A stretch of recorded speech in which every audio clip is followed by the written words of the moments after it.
चाचू थोड़ा सा तेल तो लगा लो। चाचू ने मेरी एक ना सुनी और पूरी रात। अगर कहानी का मजा लेना है तो वीडियो को लाइक और चैनल को सब्सक्राइब कर लो। मेरा नाम मरियम है और मेरी उम्र 20 साल है।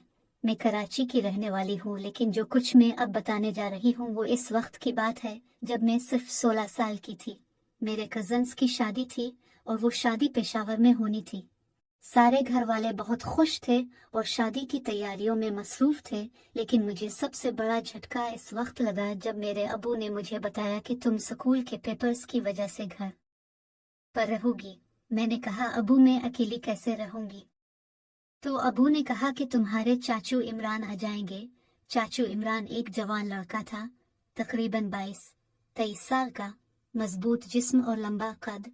सारे घर वाले शादी में चले गए और मैं और चाचू इमरान घर में अकेले रह गए। पहली रात को मुझे बहुत डर लग रहा था क्योंकि मैंने कभी घर में अकेले रात नहीं गुजारी थी। मेरे हाथ पांव कांप रहे थे और दिल धड़क रहा था। तब चाचू ने कहा कि तुम डरो मत, मैं तुम्हारे साथ हूँ। तो ये सुनकर मुझे थोड़ी तसल्ली हुई और फिर मैंने चाचू से कहा कि मुझे बहुत बोरियत हो रही है। चाचू ने मुस्कुराते हुए कहा कि तुमने कभी घोड़ा घोड़ी का खेल खेला है? मैंने कहा, नहीं, वो क्या होता है?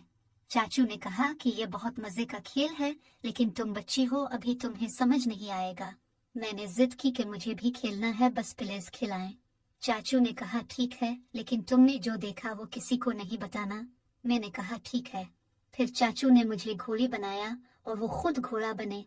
मैं शर्म से पानी पानी हो रही थी क्योंकि मैंने कभी ऐसा कुछ नहीं किया था, लेकिन चाचू ने मुझे समझाया कि ये बस एक खेल है। फिर जो हुआ वो मैं कभी नहीं भूल सकती। चाचू ने पूरी रात अपना खेल जारी रखा और खेलते खेलते हम दोनों थक कर सो गए। जब सुबह हुई तो मेरे जिस्म में शदीद दर्द था।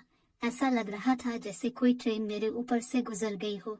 मैंने चाचू को कहा कि मेरे जिस्म में बहुत दर्द है, तो चाचू ने कहा कि यह तुम्हारी पहली बार था इसलिए दर्द हुआ है, अगली बार तुम्हें मजा आएगा। दूसरी रात आई तो मैं खुद चाचू के पास गई और कहा कि चाचू फिर से वही खेल खेलते हैं, मुझे अब पूरी तरह सीखना है।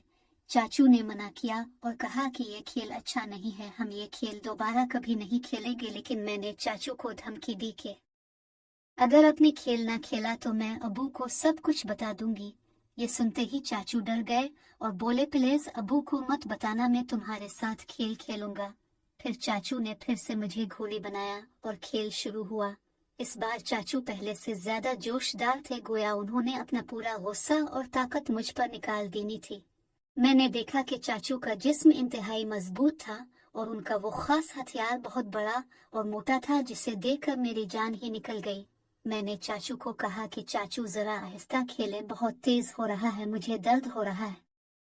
लेकिन चाचू ने मेरी एक न सुनी और बोले कि खेल में अगर तकलीफ नहीं होगी तो मजा कैसे आएगा। मैंने फिर कहा कि थोड़ा सा तेल लगा लो, कम अज कम आसानी हो जाएगी। तो चाचू बोले कि मैं थूक से काम चला लूंगा। और उसके बाद तो चाचू ने ऐसा खेल खेला कि मुझे लगा कि आज मेरी जान ही निकल जाएगी। मैं चीख रही थी लेकिन उन्होंने कानों में रुई ठूस रखी थी। पूरी रात हम खेलते रहे, कभी चाचू घोड़ा बनते, कभी मैं घोड़ी। सुबह होने को आई तो चाचू ने कहा कि अब बस करो, बहुत हो गया। लेकिन मैंने कहा, नहीं, अभी खेल खत्म नहीं हुआ। चाचू इस बार पूरी तरह थक चुके थे, लेकिन मैंने उनको भी नहीं छोड़ा।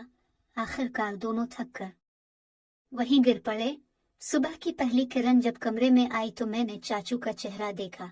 वो बहुत थके हुए लग रहे थे, आंखों के नीचे गहरे दायरे थे और उनका जिस्म कांप रहा था। मैंने चाचू से कहा कि उठो, नाश्ता करते हैं, लेकिन वो उठने की हालत में ही नहीं थे। मैंने खुद उठकर नाश्ता तैयार किया और चाचू को जगाने लगी। इस वक्त मेरे जिस्म में अब भी दर्द था, लेकिन अब वो दर्द मजा देने लगा था। चाचू ने नाश्ता करते हुए कहा कि तुमने तो मुझे ही तबाह कर दिया, तुम तो बहुत शरारती हो। मैंने मुस्कुराकर कहा कि चाचू आप ही ने तो मुझे सिखाया है। इतने में मेरे अबू का फोन आ गया कि हम लोग 2 घंटे में घर पहुंच रहे हैं, तुम दोनों घर को साफ सुथरा कर लो। ये सुनते ही चाचू की रगों में खून दौड़ गया। वो भागकर बाथरूम में गए और पूरा घर साफ करने लगे। मैंने भी उनकी मदद की। हमने कमरे से लेकर किचन तक सब कुछ इतना साफ किया कि पॉलिश लग रही थी, लेकिन मेरे जहन में एक ही बात थी कि अबू को कुछ पता ना चले। जब घर वाले आए तो सब बहुत खुश थे। अम्मी ने मुझे गिले लगाया और कहा कि बेटा तुमने बहुत अच्छे से घर संभाला, लेकिन मैं चाचू की तरफ देख रही थी कि वो क्या कर रहे हैं। चाचू ने अबू से कहा कि भाईजान मुझे अपने घर जाना है, कुछ जरूरी काम है। अबू ने कहा ठीक है चाचा, जाना है तो चले जाओ। चाचू ने मुझे एक लंबी घोर की नजर से देखकर कहा कि याद रखना किसी को कुछ मत बताना। मैंने कहा ठीक है चाचू।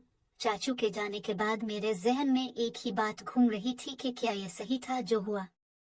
मैंने खुद को बहुत बुरा महसूस किया। मैं समझ गई थी कि चाचू ने मेरे साथ बहुत बड़ा गलत किया, लेकिन इस वक्त मुझे पता नहीं था कि ये खेल नहीं बल्कि एक जुर्म था। मैं 16 साल की मासूम लड़की थी और उन्होंने मेरे साथ बदतमीजी की, लेकिन खौफ की वजह से मैंने किसी को कुछ नहीं बताया। कई दिनों तक मैं खुद को संभाल नहीं सकी। रात को नींद नहीं आती थी, चेहरा पीला पड़ गया था और मैं हर वक्त डरी रहती थी। उम्मी ने पूछा क्या हुआ है, तो मैंने कहा कुछ नहीं, बस थोड़ा सा बुखार है, लेकिन दिल ही दिल में मैं जल रही थी। फिर एक दिन मैंने फैसला किया कि मैं ये सब अपने अंदर नहीं रख सकती। मैंने अपनी बेहतरीन दोस्त को सब कुछ बता दिया, जिसने मुझे समझाया कि तुमने अगर खामोशी इख्तियार की तो चाचू किसी और के साथ भी ऐसा कर सकता है। इसी दिन मैंने अपनी उम्मी को सब कुछ बता दिया। उम्मी का चेहरा सुनकर सुर्ख हो गया, उनके आंसू निकल आए और उन्होंने फौरन अबू को बताया। अबू बहुत गुस्से में थे। उन्होंने चाचू को फोन किया और उसे बुलाया। जब चाचू आया तो अबू ने इसके मन पर थप्पड़ मारा और कहा कि तूने मेरे बच्चे के साथ ऐसा कैसे कर दिया। चाचू माफी मांगने लगा, लेकिन अबू ने इसे पुलिस के हवाले कर दिया। आज मैं 20 साल की हूँ और ये वाकया मुझे कभी नहीं भूलता। मैं चाहती हूँ कि जो लड़कियाँ मेरी ये कहानी सुन रही हैं वो समझ ले कि कोई भी खेल जो आपको तकलीफ दे वो खेल नहीं है। चाचू जैसे लोग बहुत खतरनाक होते हैं जो बच्चों की मासूमियत का फायदा उठाते हैं। आपको किसी भी बालिग शख्स के साथ अकेले में नहीं रहना चाहिए, चाहे वो आपका चाचू ही क्यों ना हो। और अगर कभी आपके साथ ऐसा हो जाए तो खामोश ना बैठें, फौरन अपने वालिदैन को बताएं। आज मेरे अबू चाचू के खिलाफ मुकदमा कर चुके हैं और वो जेल में है। मैंने अपनी जिंदगी संभाल ली है, लेकिन इसके जख्म अभी ताज़ा हैं।